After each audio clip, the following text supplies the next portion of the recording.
Beef റോസ്റ്റാണ് കേട്ടോ ഉണ്ടാക്കുന്നത്. അപ്പോൾ അതിന് വേണ്ടിയിട്ട് ചെറുതാക്കി മുറിച്ചിട്ട് കഴുകി വൃത്തിയാക്കിയിട്ടുള്ള ബീഫ് നല്ലപോലെ വെള്ളമൊക്കെ വാർന്നതിന് ശേഷം ഒരു കുക്കറിലിട്ട് കൊടുക്കുക. അതിൻ്റെ ഒപ്പം തന്നെ കുറച്ച് ഉപ്പ് ചേർക്കുക. വഴറ്റാണ്ടാണ് വെക്കുന്നത് കേട്ടോ. ബീഫും സവാളയും എല്ലാ മസാലയും ചേർത്തിട്ട് നല്ലപോലെ കൂട്ടി തിരുമ്മിയതിന് ശേഷം അങ്ങനെ പച്ചയ്ക്ക് വെക്കില്ല, അങ്ങനെ ചെയ്യണത്. അതിന് വേണ്ടിയിട്ട് ബീഫിൻ്റെ കൂടെ ഉപ്പ് ചേർത്ത് കറിവേപ്പില, മല്ലിപ്പൊടി, മഞ്ഞൾപ്പൊടി, മുളക് പൊടി, ഗരം മസാല, വെളിച്ചെണ്ണ ഇത്രയും ചേർത്തിട്ട് നല്ലപോലെ തിരുമ്മി യോജിപ്പിക്കുക. ഒരു സവാളയുടെ പകുതി, വലിയ സവാളയായിരുന്നു, അതിൻ്റെ പകുതിയാണ് കേട്ടോ എടുത്തിട്ടുള്ളത്. വെള്ളം തീരെ ചേർക്കേണ്ട ആവശ്യമില്ല. എല്ലാം കൂടി യോജിപ്പിച്ചതിന് ശേഷം ഒരു 5-8 വിസിൽ വരുത്തുക. ആ സമയത്ത് നമുക്ക് ഇഞ്ചി, പച്ചമുളക്, വെളുത്തുള്ളി, കുറച്ച് വലിയ ജീരകം ഇത്രയും ചേർത്തിട്ടൊന്ന് ചതച്ചെടുക്കുക കേട്ടോ. 2 തക്കാളിയാണ് ഇതിന് ചേർക്കുന്നത്. അപ്പോൾ അതൊക്കെ മുറിച്ച് വെച്ചിട്ടുണ്ട്.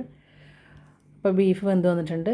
ഉരുളി അടുപ്പത്ത് വെച്ചിട്ട് വെളിച്ചെണ്ണ ഒഴിച്ച് ഉലുവ ചേർത്ത് കറിവേപ്പില, സവാള 2 നീളത്തിൽ മുറിച്ചത് ഇട്ട് കൊടുത്തിട്ടുള്ളത്. അപ്പോൾ അതിൻ്റെ കൂടെ പാകത്തിന് ഉപ്പും ചേർത്തിട്ട് നല്ലപോലെ ഇളക്കി യോജിപ്പിച്ച് സവാള നല്ല ബ്രൗൺ കളറായി വരുന്ന സമയത്ത് ചതച്ച് വെച്ചിട്ടുള്ള ഇഞ്ചി, വെളുത്തുള്ളി, പച്ചമുളക് അതും ചേർത്ത് കൊടുക്കുക. അതിൻ്റെ കൂടെ സ്വല്പം പെരിഞ്ജീരകം ചേർത്തിട്ടുണ്ട് കേട്ടോ. അപ്പോൾ അതും കൂടി ഇട്ട് കൊടുത്ത് നല്ലപോലെ ഇളക്കി യോജിപ്പിക്കുക.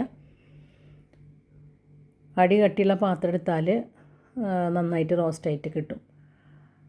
അതിനുശേഷം മസാലകൾ മല്ലിപ്പൊടി, മഞ്ഞൾപ്പൊടി, മുളക് പൊടി, ഗരം മസാല ഇത്രയും ചേർത്തിട്ട് പച്ചമണം മാറുന്ന വരെ നല്ലപോലെ വഴറ്റിയെടുക്കുക. അതിനുശേഷം നമ്മൾ വേവിച്ച് വെച്ചിട്ടുള്ള ബീഫ് ഇട്ട് കൊടുക്കുക. ബീഫ് നല്ലപോലെ ഈ സവാളയിട്ട് നല്ല യോജിച്ച് വരുന്ന വരെ ഇങ്ങനെ ഇളക്കി കൊടുക്കുക കേട്ടോ. അതിനുശേഷം നമുക്ക് ചേർക്കാനുള്ളതാണ് തക്കാളി നമ്മൾ വേവിക്കുമ്പോൾ ചേർത്തിട്ടില്ല. അപ്പോൾ നല്ലപോലെ ചൂടൊക്കെ കയറി വന്നാൽ തക്കാളി ഇട്ട് കൊടുക്കുക. 2 തക്കാളി ചെറുതാണ് കേട്ടോ. അതിട്ട് കൊടുത്തിട്ട് അടച്ചു വെച്ച് വേവിക്കുക. അപ്പോൾ അതിൻ്റെ ചൂട് തട്ടിയിട്ട് ഒരു 5-8 മിനിറ്റ് വേവിക്കുക. തക്കാളി നല്ല സോഫ്റ്റായിട്ട് വന്നിട്ടുണ്ട്. നല്ലപോലെ ഇളക്കി യോജിപ്പിച്ച് തട്ടിപ്പൊത്തി വെച്ച് വീണ്ടും ഒന്ന് അടച്ച് വയ്ക്കുക. അതിന് ശേഷം നമുക്ക് പാകത്തിന് കുരുമുളക് പൊടി തീരെ ചേർത്തിട്ടില്ല. അപ്പോൾ ഈ എരിവിൻ്റെ കാര്യം എന്ന് പറഞ്ഞാൽ ഓരോരുത്തരുടെ ഇഷ്ടം പോലെ ചേർക്കാം കേട്ടോ. എരിവ് ചിലർക്ക് നല്ലപോലെ എരിവ് വേണം.